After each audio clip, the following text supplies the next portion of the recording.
Prince Harry has opened up in a deeply personal way about two of the most important parts of his life. In the foreword to a stunning new National Geographic book titled Okavango and the Source of Life, he calls Africa his second home. The Duke of Sussex, now 41 years old, wrote movingly about the profound connection he feels to the continent. He also reflected tenderly on his late mother, Princess Diana, whose own love for Africa shaped so much of his childhood.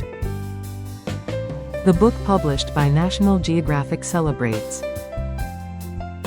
the Okavango Delta, one of the world's most extraordinary wetlands. It explores the river's journey, its wildlife, and the people who depend on this unique source of life in Botswana. Harry's contribution comes as both a heartfelt tribute and a passionate call to protect these fragile ecosystems. He begins by sharing memories that stretch back decades. As a young boy, he traveled to Africa with Princess Diana, experiencing safaris, wide-open landscapes, and extraordinary wildlife. Those early trips left an indelible mark on his heart. He describes how the continent welcomed him without judgment, offering a sense of freedom he rarely felt elsewhere. Africa became more than a destination, it became a refuge. After Diana's tragic death in 1997, those feelings deepened. Harry returned again and again, finding solace among the animals and the vast untouched spaces that seemed to heal his grief. He writes that Africa never asked anything of him except to show up with an open heart and respect. Over the years, he has spent extended periods in Botswana, working closely with conservationists and local communities. He helped establish Sentebale, a charity co-founded in 2006 to support children and young people affected by HIV and AIDS. The organization draws its name from the Setswana words for "Don't Forget Me," reflecting Harry's promise to remember. Through Sentebale, he has witnessed both heartbreaking challenges and inspiring resilience across Lesotho and Botswana. In the foreword, Harry explains why the Okavango matters so much. This inland delta floods annually, transforming arid land into a vibrant oasis teeming with elephants, lions, and birds. The river does not reach the sea, instead it spreads out, creating one of the richest biodiversity hotspots on Earth. Harry describes the Okavango as a living miracle, a place where life thrives against all odds in the desert. He praises the traditional knowledge of the local communities, who have lived in harmony with this delicate system for generations. Their sustainable practices, he argues, hold vital lessons for the rest of the world facing climate and ecological crises. The Duke expresses deep concern about rising threats: poaching, climate change, human encroachment, and water diversion. All endanger the fragile balance that sustains the delta. He warns that losing the Okavango would mean losing not just a place, but an irreplaceable source of life itself.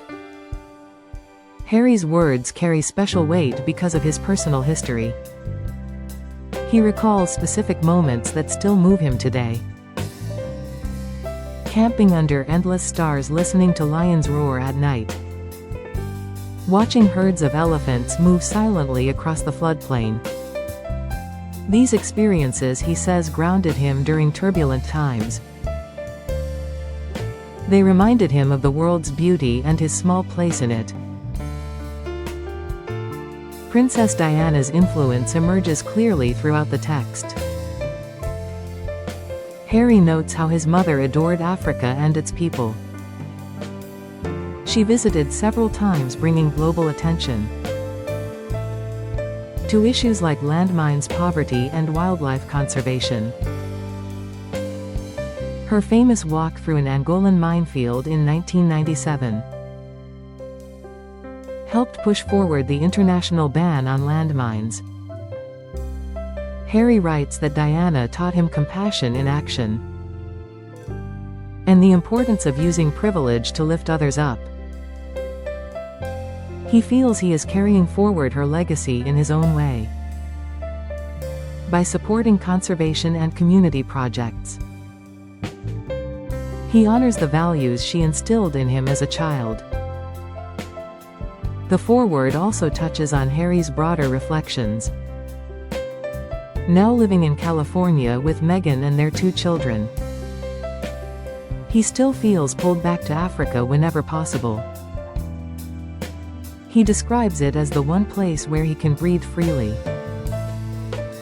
where titles and headlines fade into the background. The continent, he says, has given him far more than he could ever repay through his work there. Harry expresses gratitude to the guides, rangers, and everyday people who have welcomed him over the years. Their knowledge, courage, and warmth continue to inspire him. He hopes the book will reach new audiences and spark greater commitment to protecting wild places. National Geographic selected Harry for the foreword because of his authentic, long-standing connection to the region. The publication features breathtaking photography, detailed scientific insights, and stories from local voices. Together they paint a vivid picture of the Okavango's magic and the urgent need to safeguard it for future generations. Harry's contribution adds an emotional human layer, making the conservation message more relatable and powerful.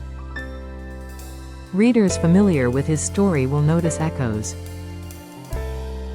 of themes from his memoir Spare, released in 2023. In that book he wrote candidly about grief, loss,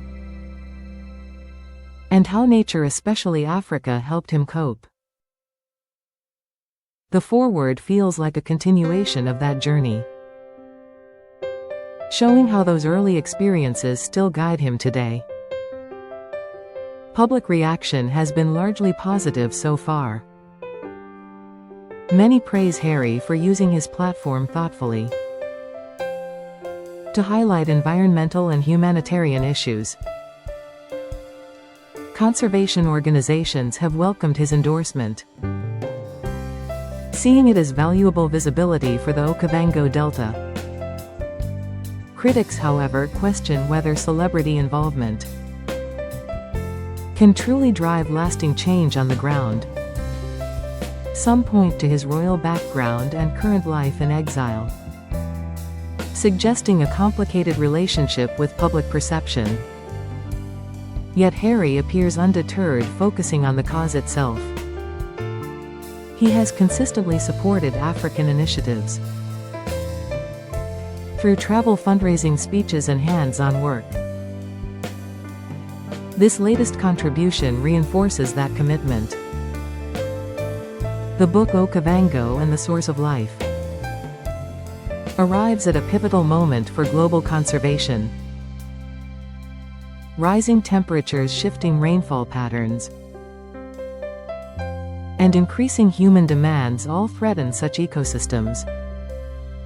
Harry's voice adds urgency and heart to the discussion. He reminds readers that protecting places like the Okavango is not just about animals or landscapes, but about people too. The communities who depend on the delta for water, food, and cultural identity deserve a secure, sustainable future. By framing the issue through personal memory and love,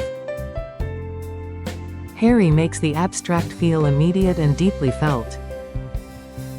His foreword stands as both a love letter to Africa and a quiet but firm call to collective responsibility. As the Duke of Sussex approaches his mid-40s, he seems more settled in his chosen path outside royal duties. Africa remains a constant thread running through his life. From childhood adventures with Diana to adult efforts with Centibale and beyond. In these pages he shares that enduring bond openly. He invites readers to see the continent not as distant, but as a living, breathing home worth defending. The Okavango Delta continues to pulse with life, thanks to natural cycles and human stewardship. Harry's words hope to ensure that rhythm endures. For him, Africa is more than geography or scenery. It is memory, healing, purpose, and second home. Through this foreword he shares that truth generously, hoping others will feel the same pull to protect it. The book stands as both beautiful object and urgent plea. Harry's contribution makes it all the more compelling. In a world of constant noise, his quiet reflection on Mother Nature and maternal influence resonates deeply. Okavango and the Source of Life arrives just in time to remind us what is at stake and why it matters. Prince Harry, through heartfelt prose, keeps that conversation alive.